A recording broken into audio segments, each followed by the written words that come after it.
Alright, so now we're going to talk about another type of entropy, which is joint entropy. So here we're going to consider the entropy of two variables together. So if we've got two random variables, x and y, and we're looking at their joint entropy, we compute this by looking at all possible pairs of values of x and y. So looking at combinations of this output for x and this output for y. What's the probability that those two happen together? Find that probability, so the probability that x equals xi and y equals yj, and add up those probability log base 2 probability, and then do negative.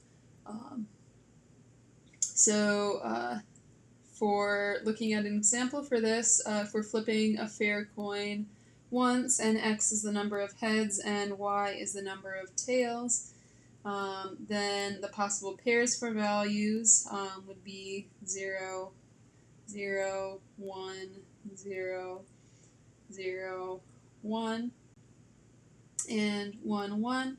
And the probabilities that each of these occurs, so if we've got 0 heads and 0 tails in a single coin flip, that's going to have probability 0 because that's impossible. If we've got 1 heads and 0 tails, that has probability 1/2. That happens if we flip heads. If we've got 0 heads and 1 tails, that happens if we flip tails, so that is probability 1/2. Getting 1 heads and 1 tails, that's impossible, so that is probability 0. So we can add up minus, then over each pair, we're doing probability log base 2 probability. So we've got 0 times log base 2 of 0 plus 1/2 log base 2 of 1/2 plus 1/2 log base 2 of 1/2 plus 0 log base 2 of 0. And of course you can leave out those probability 0 terms if you want because they're just contributing 0. So this works out to be 1. And if you remember the entropies of, or entropy of x from an earlier example, that was 1. And since y is essentially the same in terms of the probabilities, we also get that has an entropy of 1. So notice that here these variables are really related to each other, and we see that the joint entropy is the same as the individual entropies. So that's not a coincidence that that's happening. Now let's look at another example where if we roll a die twice and x is the result of the first roll and y is the result of the second roll, then our possible values are going to be 1, 1, 1, 2, 1, 3, 1, 4, etc. All of the possible pairs 1 through 6. So there are going to be 36 of those. Now, when we figure out the entropy, each of these has probability 1 over 36. So we're going to do negative and then add up the probability 1 over 36 times log base 2 of 1 over 36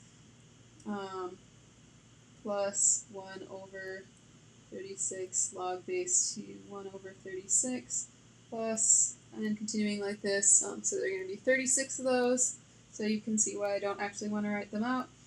And then this will work out to be minus log base 2 of 1 over 36, since there were 36 of those, and this is log base 2 of 36, which is about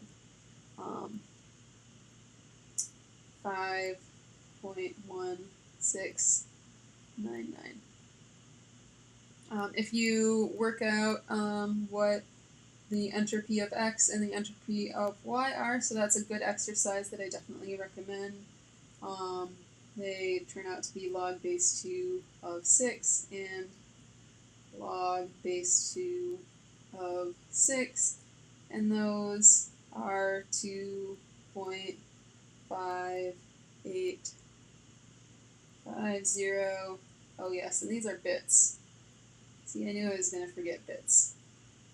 Everything in bits.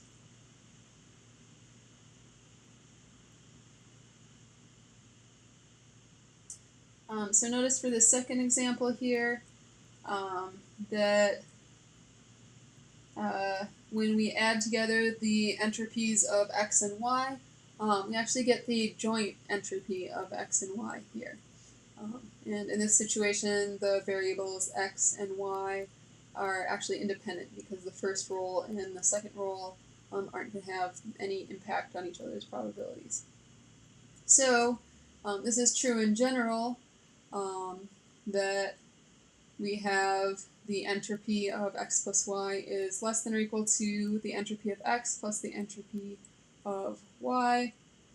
And these are actually equal if and only if x and y are independent. So for independent variables, you can figure out the joint entropy by figuring out the individual entropies and adding them together. Another type of entropy that we can look at is conditional entropy. So the conditional entropy of x given y gives the uncertainty or entropy remaining in x once y is known. So we can compute that by doing the joint entropy minus the entropy of y. There's another way to compute it in the book. That's kind of a pain. This should serve nicely for us, so we'll mostly stick with this. If you're interested in that other way to compute this, feel free to take a look at that. And then it's also true that if x and y are independent, that the entropy of x given y is equal to the entropy of x. So if y is known, that doesn't give us any more information about x, so x still has the same entropy or uncertainty that it did originally without knowing y. So that's true for independent variables there. So that's the video on entropy. So make sure you answer those pre-lecture questions, and we'll do a quick review of this at the beginning of class on Friday, and then into the group work, and finish with going over some solutions to group work.